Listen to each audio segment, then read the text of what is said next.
clock on my watch says it's morning, but the only way I can tell is from the silver of sunlight peeking from under my door. I slide my school issue pajamas off and look into the closet.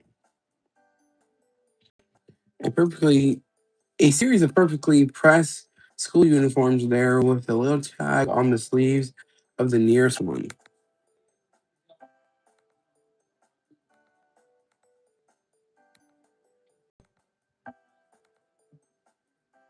I take a closer look. It's like Kane left me a note. Hi, Anne. This is Principal Kane. As part of your stay at our lovely academy, you've been provided a set of uniforms free of charge. The price of your dorm is also included in your tuition payment. Looks like you and Agatha are off to an absolutely fantastic start. Good on you for befriending the valedictorian, class representative, and resident assistants. Agatha has a lot of people she's almost friends with, but it looks like you two might be building something genuine. Good luck. I a pull my uniform on my watch and I glance down at it. Okay, what am I hitting that's like making this? Yeah. I have a text from Agatha. Are we still walking to school this morning? It takes no time for me to find her door, though Agatha is already standing outside of it. It's a cold fall morning. Ready to walk to school with me, Anne? She takes my hand and hurries as we begin our walk. She's surprisingly warm. I guess I thought she'd be cold as the outside. I mean, she looks like a rag doll, but she's as warm as any human. Did you sleep well last night? Yeah, I did. Thanks for asking. Still for tea later? Yeah, I think so. Great. Maybe this evening? I think there's still some in the student lounge. Student lounge? Oh, I guess I hadn't shown you that yet. It's in the dorm building. I'll show you tonight. I spot her Regulus. She seems really eager to make plans. I remember Kane's note from this morning mentioning she has a lot of almost friends. I wonder if maybe she's just lonely. Well, let's get going before we end up late to class. She pulls me along, walking really brisk at pace as we head to the school entrance. So, how do you like the school so far? I shrug. Don't know. Haven't been here long to really form an opinion. She nods. All right. Well, I'm sure you'll come to love it here. I'm not sure about that, but I guess it wouldn't really. I guess it wouldn't really feel like I was talking to Agatha unless I was dealing with her relentless optimism. She laughed nervously. Last time I was late, they locked the entrance. I had to wait outside for hours until somebody noticed I was in class, and then Kane had to unlock the doors for me. I give her a worried look. That's messed up. Nobody even noticed you were gone. Oh no! Wait, I mean, She backpedals, crossing her arms. It was an honest mistake. As we step into the school, she turns to me. All right, and quiz time. Do you remember where our home classroom is? How could I forget? I went there myself yesterday morning in the racks I showed me on the tour.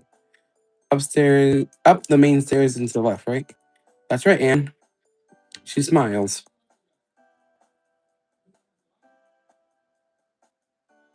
Aside from us two, Kinger is the only one in class. Oh, Agatha, Anne, good to see that you two are getting along. He glances down at my hand, which Agatha is still holding. She pulls it away, embarrassed. Just showing them the ropes. The way she pulls back reminds me of how she stepped out of my dorm last night. I wonder if. No, it's probably nothing. I take my seat next to her, and Agatha goes back to her cheery self, constantly raising her hand and answering questions, asking her cousins to class on his lessons. Well, at least she gets along with the teacher. If I ever fall behind in English, I know whose notes to borrow. As the bell to dismiss morning class rings, we get up to leave, but Kinger asks Agatha to stay behind. I wait for her by the door. They only speak for a moment, Agatha nodding before turning to leave. Kinger told me King wants to meet to discuss his expectations for the cultural festival. Want to come with me? I nod. I think I'll grab some food first, but I'll meet you there. I grab the lunch of the day from the cafeteria before seeking out Agatha, finding her outside of Kane's office tapping her foot. Hey, sorry I'm late, Agatha.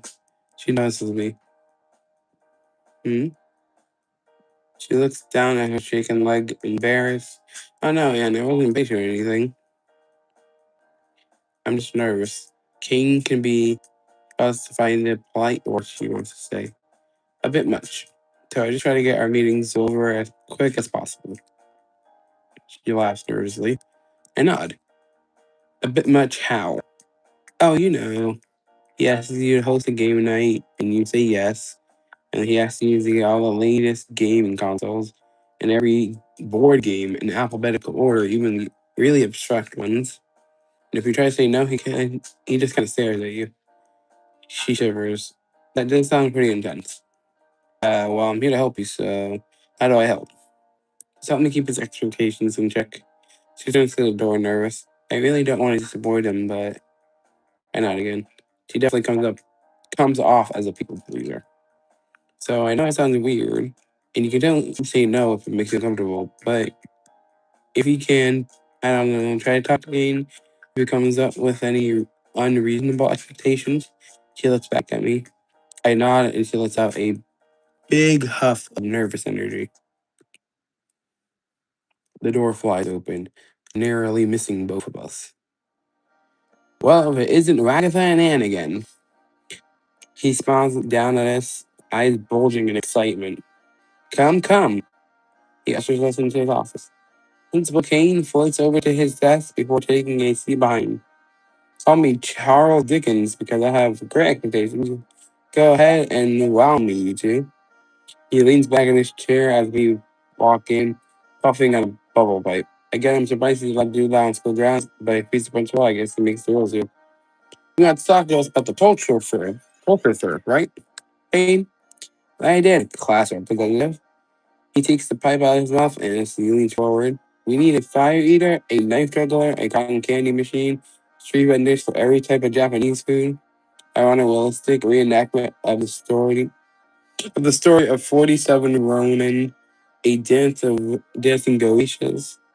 Young lady, I've heard humor that the Prime Minister of Japan may be in attendance. Kate opens his hands as miniature fireworks go flying about the room. Well, can I? I guess I'm struggling. My time to step up.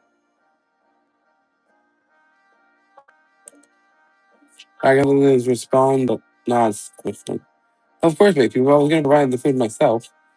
Principal Kane shakes his head as he regains his composure. He scratches his chin again.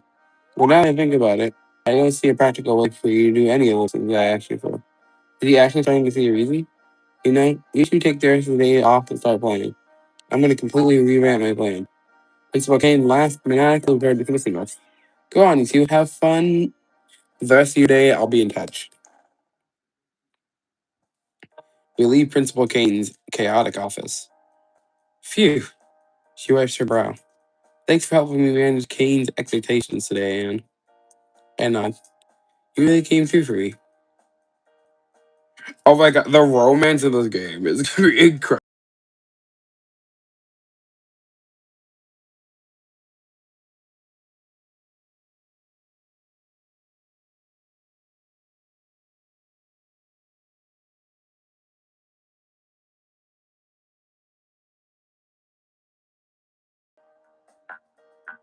She looks down at me with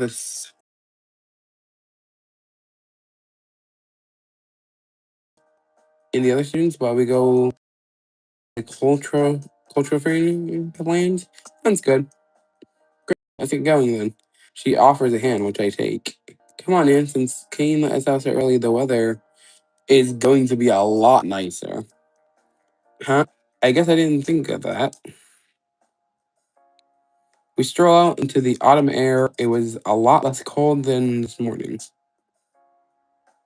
Oh, and we haven't had weather this nice since summer. I can't deny the weather is pretty nice. And I know with your help, the culture fair will be a huge success. She jovially swings her arm as she talks to me, just like she was showing me, like when she was showing me the dorms. Well, let's at least start planning the fair before we say it's going to be a success. She smiles back at me. Yes, yeah, of course. It's just nice to have some help. I was really nervous I would have to organize this whole thing on my own. That'd be pretty stressful. Hopefully, we can share the burden of organizing the culture fair pretty evenly. I'll be right back, chat.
Oh, I guess I went to her room to grab something. It's been a while.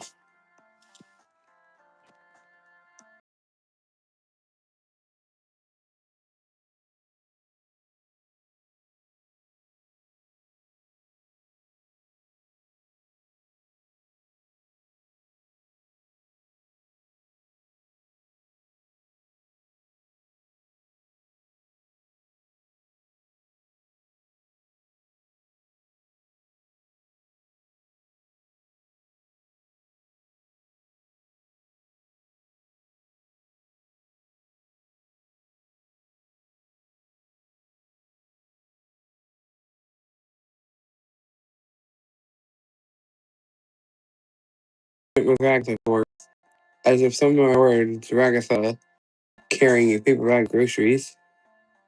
Hi, Anne. She gives me a friendly wave. Hey, Ragatha, weren't we going to have tea and prepare for the culture festival? She puts a palm to her forehead. I knew I was forgetting something.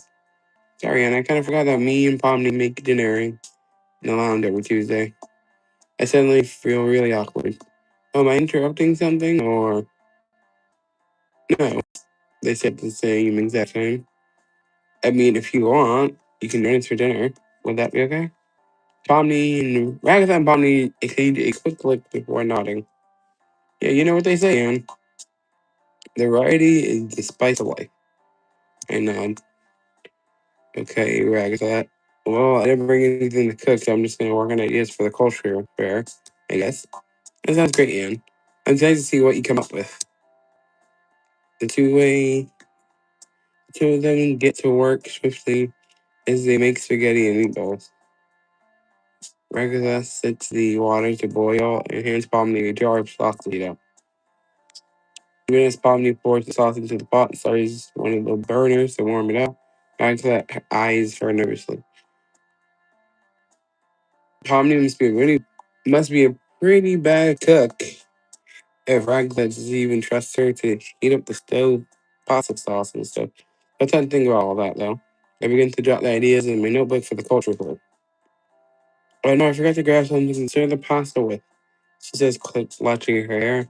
Pomni and Pomni, can you guys hold things down while I go grab them from my room? Oh, I'm trying to work on ideas, but I was struggling to come up with any ideas anyway. I know. We'll be fine for a few minutes, Ragatha. Good, thanks, Aaron. Just try to burn the place down, you two. I try my best to hold things down, watch the pasta, water, even make sure the pasta sauce is heating evenly. But within a few minutes, the student lounge is filled with the unpleasant smell of burning tomatoes. I turn to Pomni. Hey, Pomni, is sauce supposed to smell like that? I picked up the jar and looked at it. It says smoky Romasetto style. Tears was directly off flavor. Maybe it's supposed to smell like that? I shrugged. That's not a sauce I've heard of before. Because I keep watching the pasta stir.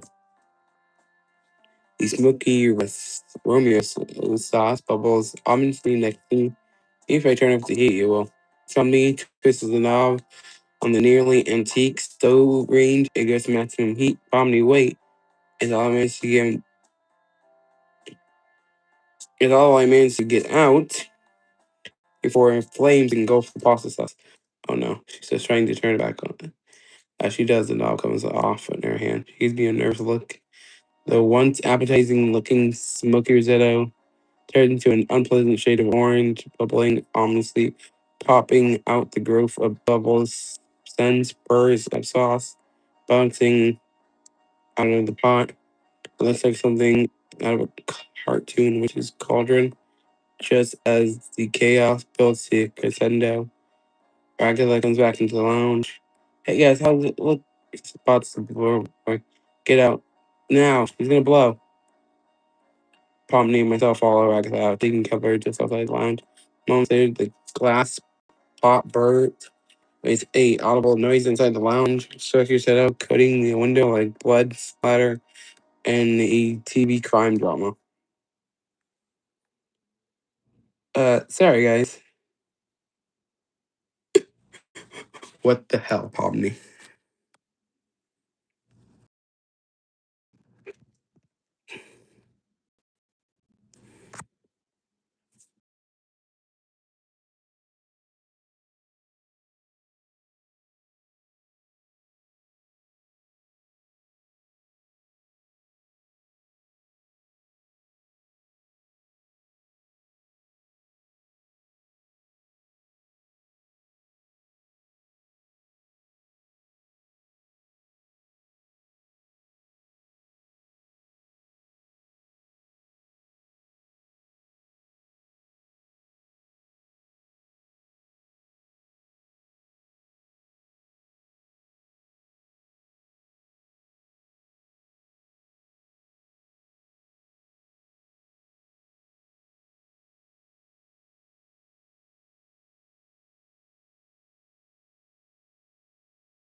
We'll have to find somewhere else other than the lounge then.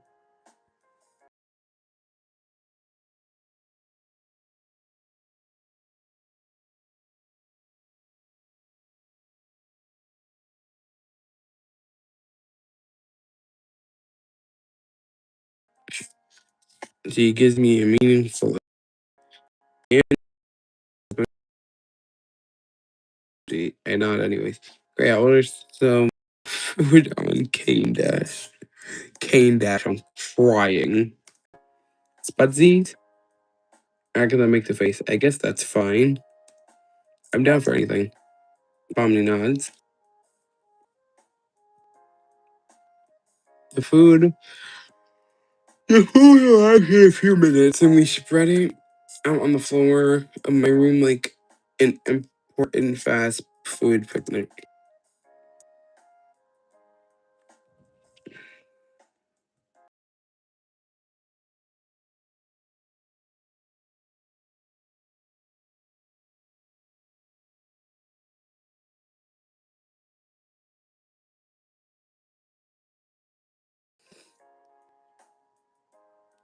As Pomni and Ragatha exchange jokes and memories about the school in my room feels just a little less empty tonight. I can't help but smile and laugh along with them as they tell stories about how Kinger forgot his notes to class once, or that one time Kane tried to take them out on a field trip and the bus slipped into the road and ended up in lower orbit. Time passes quickly as we finish our dinner. Hey, Ann, thanks for letting us use your room. And no problem. Yeah, Ann's pretty cool, huh, Pomni? Yeah, I guess so.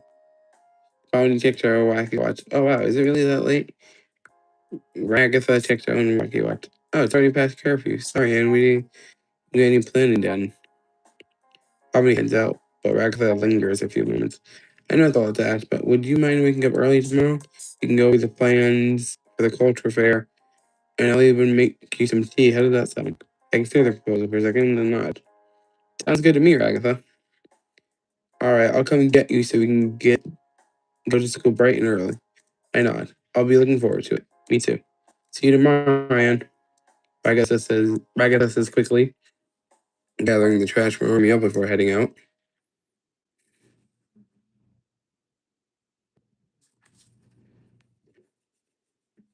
Nice.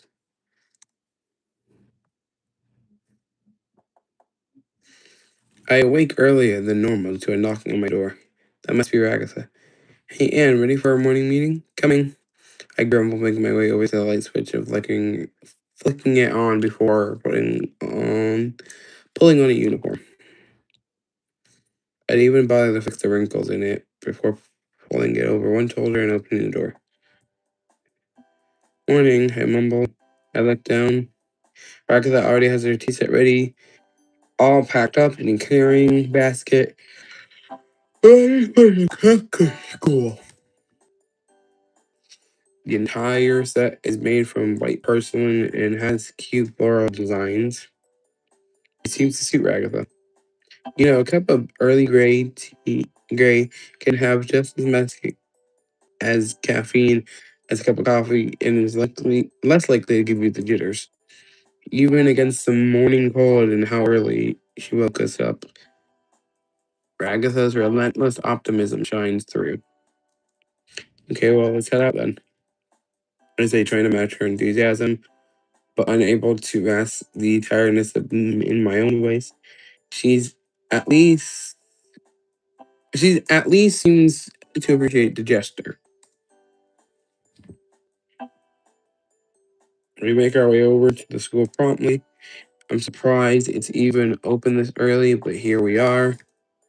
I start heading over to homeroom before bumping into Agatha, walking the opposite direction. Oh, sorry about that, Anne. Aren't we heading to homeroom? I was hoping we can go somewhere special. What does that mean?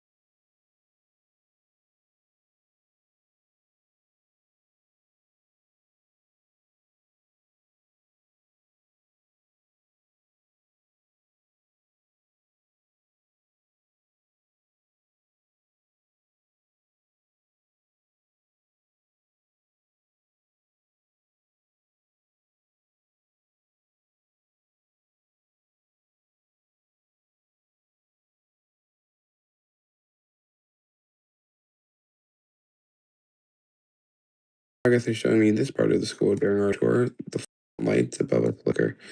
After a few moments, he walks up to the door, twists the handle, and with creak it opens. Here it is. This is the place. Doesn't look all that special. So, what is it? This is the place where I go where I feel overwhelmed or where you can abstract. You overwhelmed? I say half sarcastically. I know, it may seem like I have it all together, but sometimes you really just need to get away. I mean, I'm the class rep and the class assistant and the resident assistant. She laughed nervously. If anything goes wrong, it's basically my fault. Even the class reps needs time off, you know? I nod. Well, if you ever need to share your burdens, I'm here for you too. I really appreciate that, Anne, but I'm the one who volunteered to be your class rep. As long as everyone can be happy, maybe I can be happy too. Agatha, I can't help but feel bad for her. Don't worry about me, Anne. I'm tougher than I look. Now let's get to work. Don't want the tea to get any colder. Not again. I stare at a spare desk and pull out my school notebook to start writing down ideas. Agatha goes over to another desk and begins making tea, pulling a canister of hot water from her travel basket. At this point in the idea process, no idea is a bad idea. Oh, I just let any idea that strikes me flow out onto the page. Maybe we could live. Maybe we could have some live music. What kind of foods other students like? Maybe we can ask them, see if Kane can provide them. And if Gango and Zilbo are doing art, maybe we can do an art exhibit, or have them do art to help advertise the stalls. I'm so busy with writing ideas that I also notice as Ragatha comes over with 2 cups of tea, setting one down in front of me. I inhale the smell of the tea. It kind of smells curtsy and floral, maybe with some vanilla in there too. It definitely smells better than the teas I had at home, whichever either smell like straight sugar or what else it had been sitting next to the fridge. I take a moment to enjoy the Amora. Enjoying the tea, Ann? I nod. It smells really nice. I take a sip and almost spit it out. That's nowhere as sweet as the tea is I'm used to at home. So after a bit, I gulp it down. That's one way to wake up. Is something wrong, Ann? She looks concerned. It's something. Let's talk about culture fair ideas. I say, pushing my notebook towards her. She reviews every idea and nodding. These are all pretty good ideas. Don't know where we get live music, though. She reads my idea about doing different food stalls, pointing at the line on the page as she looks at me. But this is a really good one. If we can ask everyone what their favorite food is, we might be able to get Kane to make a stall, including all of them. She's certainly free compliments, but I do appreciate her positivity. I tried the Earl Grey again. It's way too bitter for me. Hey, I'm Ragatha. Do you have any sugar? Ragatha seems to be taken aback. Sugar? I know. Yeah, I'm not used to taking my tea. Like, I just to the still, hot, early gray she served me. This, she paused for a moment before nodding, bringing a sugar bowl over with some sugar cubes in it. Sorry, Anne. I take a sugar cube, then another, and then about 3 more. Hey, Anne, take it easy. You don't want to drown out the taste of the tea with sugar, right? I discard. I disregard her protests, adding a few more before stirring my tea. It takes the consistency of warm maple syrup. I take a sip, and just like mom used to make. You really like sugar, huh? I know. As I eagerly sip my tea. So, do you want to hear my ideas for the culture fair? I nod. Well, I was thinking it might be nice for everyone to pick something to present for the culture fair. They can do a historical on different culture festivals. Gingo's Dubo could maybe present the best art they did for the culture festival. What would Jax do? She begins to genuinely think about it. Wasn't he supposed to help Omni? I do seem to remember that. But the idea of Jax helping anyone seems pretty unlikely based on my experience with him. Maybe we should maybe we should just hope he doesn't mess things up. or anyone else. She giggles nervously. I know. Yes. I know. Like, oh, what should we do if everyone presents something? Agatha pauses to think about that for a few seconds as well. I don't know. And any ideas? Well, we're playing a festival, so whatever we do, it has to be something that won't interfere with helping everyone plan the culture festival. It eventually hits me. What if we MC the presentation? MC? And we can tell people about everyone's presentations, cue them to come on stage, and even talk about how we brought people together. I take another sip of my thoroughly sweetened tea. That's a great idea, Anne. More tea? And Regular pours me another tea, and I empty the rest of the sugar bowl into it. Regular gives me a shove after I shove a shovel cube at the cube into the tea. I'll need to get more sugar before I make tea for you again. And I nod as we both laugh, and I drink the syrupy sweet tea. As we sip tea into Agatha's special hideaway, I can understand why she finds the room so peaceful. No sounds of chaos from the rest of the school, no chance of someone walking in and interrupting the moment. I don't blame Agatha for keeping this place to herself. As the hour creeps on, we're both reluctant to go to class. Still, we eventually have to. Agatha checks her wacky watch. Whoa, time really flies when you're having fun, huh, Anne? Do we have to hit the class already? Agatha nods. We really should. I'd be a pretty bad class rep if I encourage you to be late to class, you know. Wouldn't want to make Kane angry, right? Agatha begins cleaning the tea set as I help her bringing the now empty sugar bowl over to her basket. I had a lot of fun planning with you today, though, Anne. Me too. Can we do this tonight too? Agatha taps her wacky watch, checking her planner before clenching her teeth and sucking a bit of air in. Sorry, Anne, I have softball practice tonight. It's kind of the one thing I never let myself skip, you know? I know. That's too bad. An idea occurs to me as we finish cleaning up and head home. Wait, Agatha. What's up, Anne? Can I come to your practice? Oh, I don't know, Anne. I'm not that good. You don't want to waste your afternoon doing that, right? No, I mean, I could bring my notebook and keep brainstorming, and then we could still walk back together, you know? Oh, I mean, if you want to, that would be okay with me. Cool, it's a deal. I'm looking forward to seeing you in action. That's really nice of you to say. I guess it'll be the first time I'll have a real audience. But I'm happy you're gonna come out to see me. I'll meet you at the school and walk to the field, okay? I know. I dozed off a few times in homeroom, still groggy from waking up so early to meet Ragatha and plan the cultural festival. I was happy to get to spend the extra time with her, and I'm happy she felt comfortable to share her secret place with me. Still, I can't help but feels she seemed a little pensive this morning. Maybe I'm reading too much into it. She's probably right. She's tougher than she looks, right? Aaron, are you sleeping?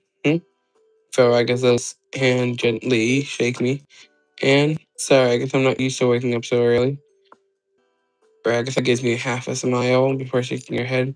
Right. Sorry, I guess it's my fault. Before I can reassure her, the bell for lunch rings. Wow, I got nothing from that lecture. The thought immediately disappears from my mind as Agatha excitedly tugs on me to get up from my desk. Come on, man, we have a lot of work to do. Right. I slugishly rub my eyes before getting to my feet and following Agatha out into the hallway. All right, we have today and tomorrow to make sure this culture fair goes off without a hitch, she says with an exaggerated smile. So, what'd you say? Let's check up on the progress everyone's made so far. And then we can share some of the ideas we came up with this morning. She punctures her sentence with a jovial swing of her arm. I'm not too tired to take the lead on this, but I would be lying if I said her enthusiasm was at least a little infectious. First, we checked on Pomni and Jax in the library. Pomni mutters to herself as she sits at the library table sorting through a few books. Hey there, Pomni. Ragtha waves as we approach the Jester girl. Oh, hey guys. Pomni's voice filled with a false enthusiasm that doesn't reach her eyes as we approach. We're just here to check up. Okay. You're very so far for the culture festival. I think you and Jackson were supposed to find out what a culture festival was, right? Definitely one of the weirdest tasks Kane gave out by one question's methods. That should have been too difficult, right? I say, giving her an encouraging grin.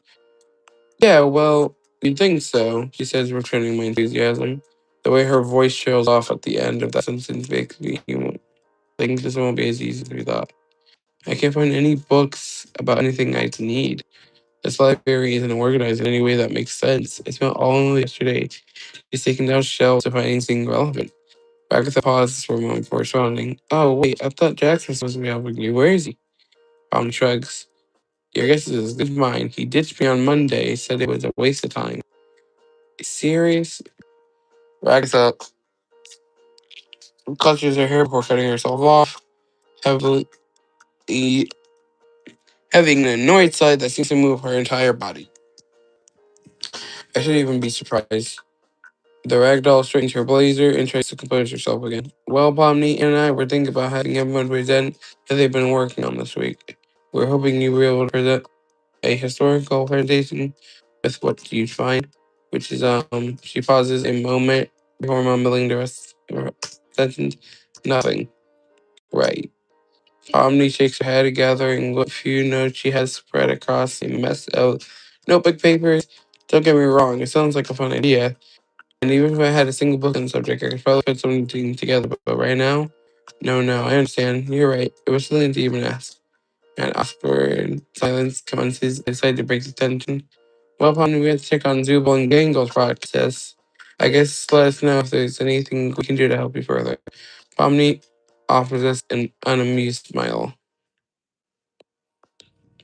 While it's clear Pomni's frustrated at the situation and not at us, I can't help but to notice Ragla sag a little as we leave the library. Her formerly undefeatable enthusiasm now dented. Hey, Rag, I can't believe Jax would leave Pomni to sort out through the library on her own. She cuts me off before I can even reassure her. I personally don't find it so difficult to believe, but I understand what she's venting right now. Who knows what he's even doing right now? Probably trying to mess everything up for the rest of us. She starts riling herself up. For now, let's just focus on checking on Gango and Zubul. As far as Jax, you don't have to worry. I'm here. I won't let him mess anything up. I give her a reassuring smile. Raga returns my smile with a tired one of her own before nodding. Yeah, you're right, and thanks. We're not beat yet. A little enthusiasm seeps back into her expression. Let's check on Zubul and Gangle. Entering the art room, Zubul and Gangle are completely engrossed in their own artworks. Hey guys. Agatha manages to summon her usual cheery smile as she greets the two. Oh. Hey Agatha and Anne, what's up? We were just checking up on your progress for the cultural fair so far. Agatha wanders, peering over Gangle's shoulder. Gangle seems completely unaware. Well, we've been working on posters and promotional stuff at the moment. Yeah, it seems you guys have been busy. I look at Ragatha's shoulder, who's gone white at Gangle's drawing. Ragatha? Ragatha jumps out of her state, alerting Gangle present. Oh, Ragatha, And Gangle covers her drawing with her ribbon hand, even though it's much too late, as Ragatha has already seen it. That's an interesting drawing there, Gangle. Are you hanging up that for the culture fair? Ragatha's cheeks are now burning red. Gangle gives her a shy smile before nodding. Yeah, that was the plan. I go to see what the hubbub is about. Gangle follows me. We all crowd around Gangle as we are her drawing.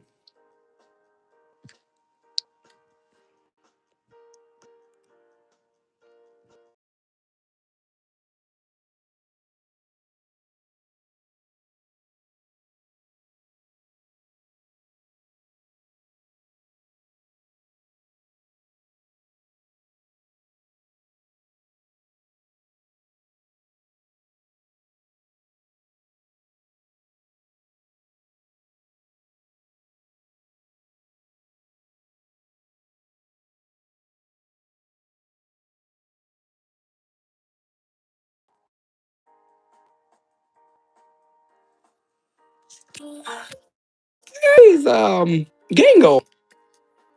The picture. A female, a familiar figure with curvy, a Ruskin pin style pose, holding a theater sign that reads "Cultural Fair this way." Now that I take a closer look, it definitely looks like that's supposed to be Agatha. Huh? Expression goes pale. No way.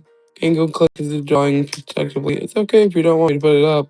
Agatha blushes, even reading, even more realizing the drawing was indeed meant to be her. Well, I mean, I don't know if that's really appropriate for it. She trails off. Seriously, I can't hang up any by pin up series? Gangles ask her lip quivering, tears prickly at the edge of her eyes. You made a series? Agatha manages to mask her apparent dismay with false enthusiasm. I could tell, but based on Gangle's own experience, well, the latter did not pick up on it. Gangle unveiled a slew of risque pin-up characters. Agatha's face flushes in humiliation at the images. Oh, well, maybe if they're tuned down a little bit, she says, shifting comfortably in place. Zubul scratches at their chin before chiming in. I don't really see the problem with them. It's mostly tasteful. Artistic nudity, you know? Artistic nudity. Agatha's already flushed face turns a deeper shade of crimson. I don't know if Kane will be okay with this. She stumbles over her words. They might be a bit much. Zubul rolls her eyes. Who cares what Kane wants?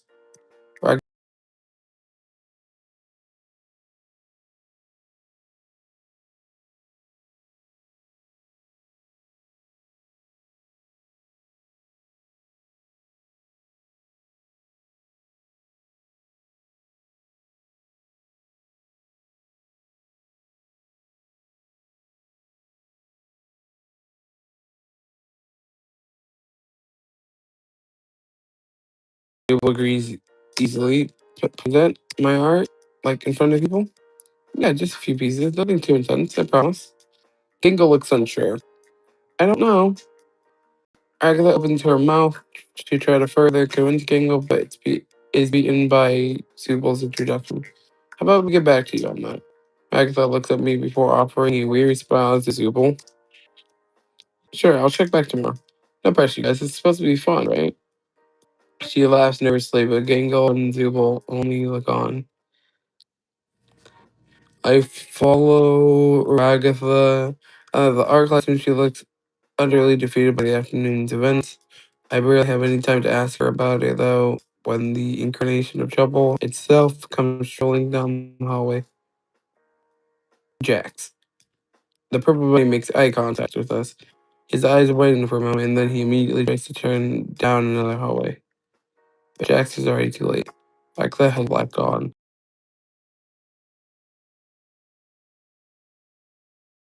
Great enough to the purple bunny stops dead in his tracks before turning his head and batting his eyes at us. Yes? His tone is dripping with sarcasm, but nonetheless, Radcliffe marches up to him. You were supposed to research cultural festival events with Pomni in the library. Why haven't you been doing that? Jax accepts pretending to ponder before shrugging coolly. Oh, that's easy because this culture fair is dumb. Thing is dumb, and I don't want to do it. And I don't want to do it. Raxa pops. Oh, so you just leave Pomni to do it by herself? Hey, I offered Pomni to ditch with me. She didn't take the offer. That's not my fault. He grins back at Raxa, intentionally needling her. Do you realize how selfish you sound? I take a step forward, but the argument has already started. Seriously, selfish? Why do you care so much about the stupid festival? He says, only half joking. It seems like he's getting on you too. Well, obviously, because he cuts her off before she can get another word out, stepping closer to her. Because it makes you feel important, like you need to be. He throws his hands up and mocks her under. Go ahead, feel important, but don't pretend to be. Don't pretend I'm the one being selfish. I step in between them before I can escalate anymore, glaring daggers at the rabbit. He looks down at me before scoffing, especially now that you've got Anne fooled too. He looks at me down with a smile, with a smirk. Don't worry, kid, your damsel is not in distress. He pauses as Ragatha huffs, searching for the words to defend herself. She came at me, remember? He rolls his eyes, turning away from us, walking down the hallway and out of sight. We stand in silence for a moment. Ragatha's anger quickly fades to regret. She buries her face in her hands before pulling them up, back to the side of her face. Hey, are you okay? She gives me a tired smile. Yeah, I'm good. Except for the I like, remember? She gives me her best happy face, but I'm not convinced. Yeah, I know, but I still have softball practice, remember? She says quickly, changing the subject quickly. I almost forgot about her softball practice. Oh yeah, you're still coming, right? She says, a hopeful look in her eyes. I give her a warm smile back. Of course, I wouldn't miss it. So are you organizing with your team or I trail off? Oh, there's no team or anything. What? I mean, sometimes I can get Pomni or Gingle or Zubo to join me. Or Kane has us play a pickup game. It's usually just me out there. You're gonna be the first person I've taken to me for practice in a long time. I'm sorry to hear that. Don't be. Honestly, I've kind of become used to practicing on my own. Oh, it's peaceful. Sometimes I just stand up there in the off in front of the pitching machine and practice my swing until my problems feel smaller.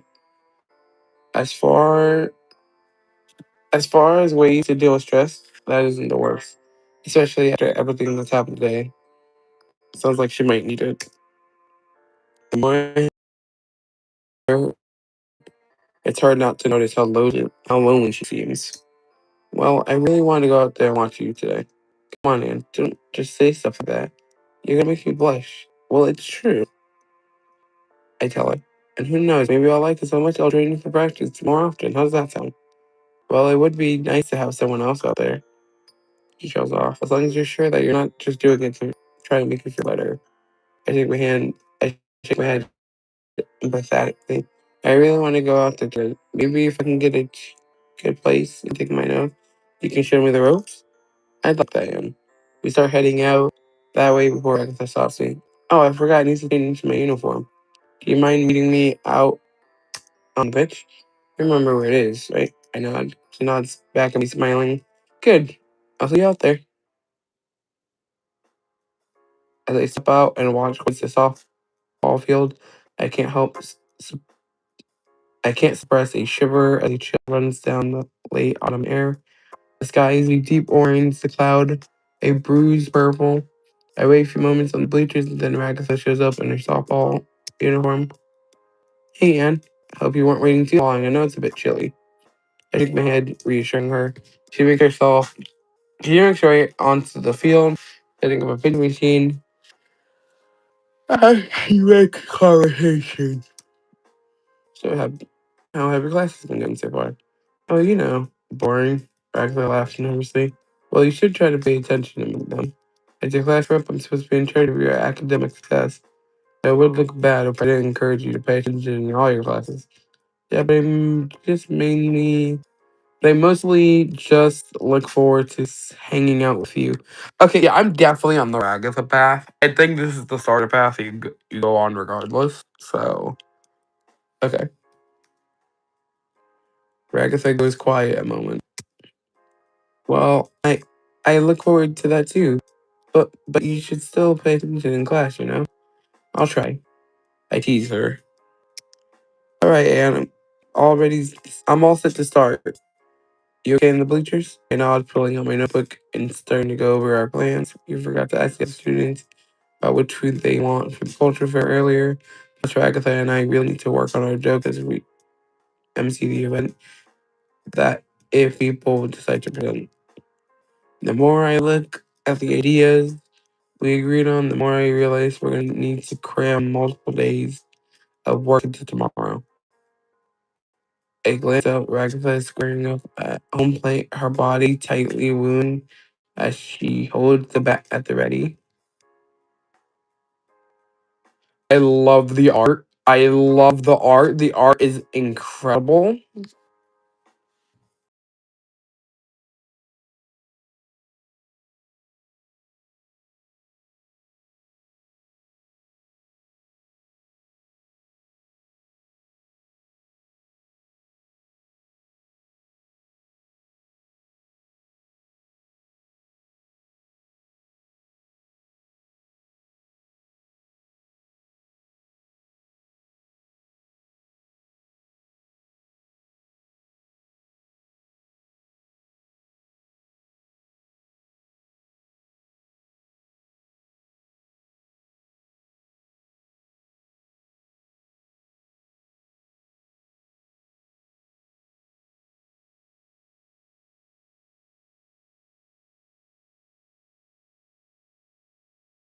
A cold wind blows. Ragatha loads each softball into the back of the pitching machine, each one bumping softly against the other. I want to look down at my notes and start trying to make a plan. I can't keep my eyes off Ragatha. The first ball shoots out, and her body uncoils, her gleaming aluminum bat swinging forward to meet the ball. With a sharp crack and a metallic ping, the softball goes flying.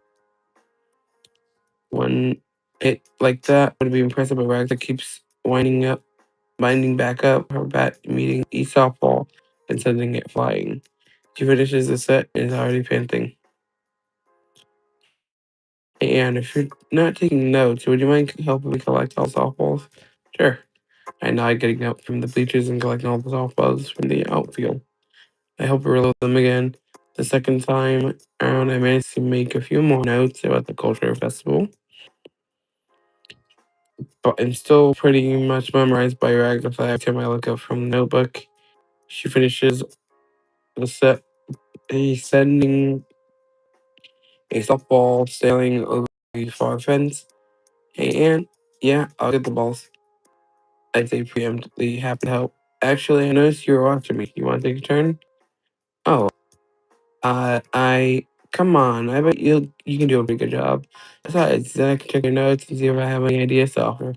It's not like I can tell her I didn't get work done because I can't stop looking at her.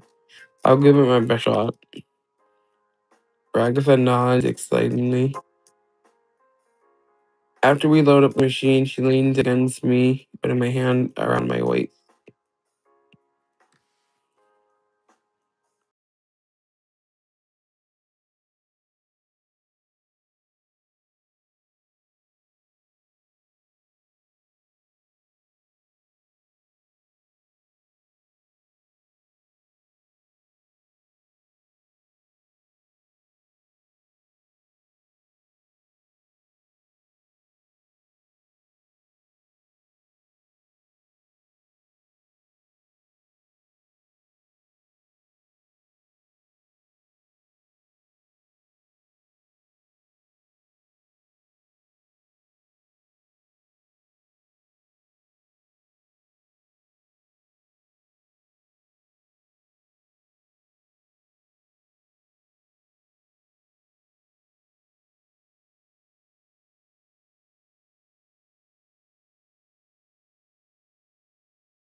Now wind your body up and square your shoulders. She reaches up to my shoulder, and don't be so stand. Just let yourself move. How about you show me a few practice swings first? I nod, practicing the motion. Ragatha gives me a few more pointers before walking over to the pitching machine and turning it on. She gives me a few slow underhand lobs. After a few swings, I get a good feel for when to hit the ball and where to aim my bat. Good and ready for the machine, and I was squaring up to the plate, ready. With a whirring sound, the pitching machine turns on. It's getting close to dark, so I squint my eyes, leaning a bit forward. And don't lean so forward, you might. My last word is here before a softball comes rocking out of the machine and slams into my head. And the world goes black as I fall backward. The pain radiating my eye socket where the softball hit me. I wake up in an unfamiliar room. Oh my god, mannequins of the nurses crying. Sighing mannequin leans above me. Is Anna okay? Well, they're pretty badly concussed. I don't think they should be going anywhere alone. Nonsense. I try to stand up and immediately feel woozy. I fall forward, but thankfully Rag to catch me. Oof. And be careful. The mannequin rolls his eyes. You shouldn't have assumed you were in good condition to walk. Because you just feel okay lying on the bed. Oh my god, is this Ming? It is Ming, oh my god, yes. But the school is closing soon. Ragla can take Anne back to the dorms. Of course. She says, lifting me up and popping one of my arms around across her shoulder. Let's get going, okay, Anne? Okay, Agatha, let's go. I'm making my way out of the clinic on unsteady legs, leaning heavily onto Agatha the entire time. As we make our way out of the school entrance, I'm really grateful to be so close to her. She's so warm. Thanks, Agatha. Don't mention it. Guess this means I won't be seeing you at softball practice in the future, huh? I wouldn't say that. Really? Yeah, I gotta get back up if you get back down. Knocked down, right? I say, putting on a brave face, but I can't help but suck in the air as we keep limping towards the doors. That softball hit me pretty hard. I still have a pretty bad headache. Take it easy, okay, Anne? She says, helping me up the stairs as we arrive to the dorm building. She leads me down the hallway all the way to my dorm. She pushes the door open gently without a second thought, lowering me onto my bed. Are you gonna be okay, Anne? Probably. Anne, you need to take this seriously. Even if I'm not okay, it's not like you can stay here with me. I say, remember how insistent Agatha has been on up until now about curfew. Well, I mean, this is a special case. If you need me to stick around, I think Kane would understand. Well, I guess I wouldn't mind some more tea. Without another word, Agatha gets up and fetches her tea set. She returns swiftly, bringing me a steaming cup. The cup she pours me this time smells herby and kind of sweet. It reminds you of the smell of apples I inhale more. It smells nice. What is it? Charmelon tea. It's good for relaxation. I take a sip, but sorry, and I haven't had the time to restock on sugar. It's okay, I'll manage. I say, smiling back at her as I sip the tea. My eyelids feel really heavy. Agatha puts a hand on my shoulder. Thanks, Anne, for everything today. I'll be here tomorrow morning to check on you and take you to class, okay? Okay, thanks, Mom. I say the words slipping out of my mouth before I know what I'm saying. For a minute, Agatha's expression shift, but it's too fast for me to get a read on how she reacted. Oh well. Sorry. I mean, thanks, Agatha. Don't mention it. Sweet dreams, Anne. Well, not sure what her reaction is about, but that's okay. I can't fight off sleep any longer, so Agatha flicks off the lights in my room on her way out. It's day 3 complete, and we have, I think, 2 more days, I'm pretty sure. So thank you guys so much for watching this episode of the Digital Circus Dating Simulator. Really am loving this. And next time should be the final episode. So thank you guys so much for watching. I love you, and I will see you all next time. Bye.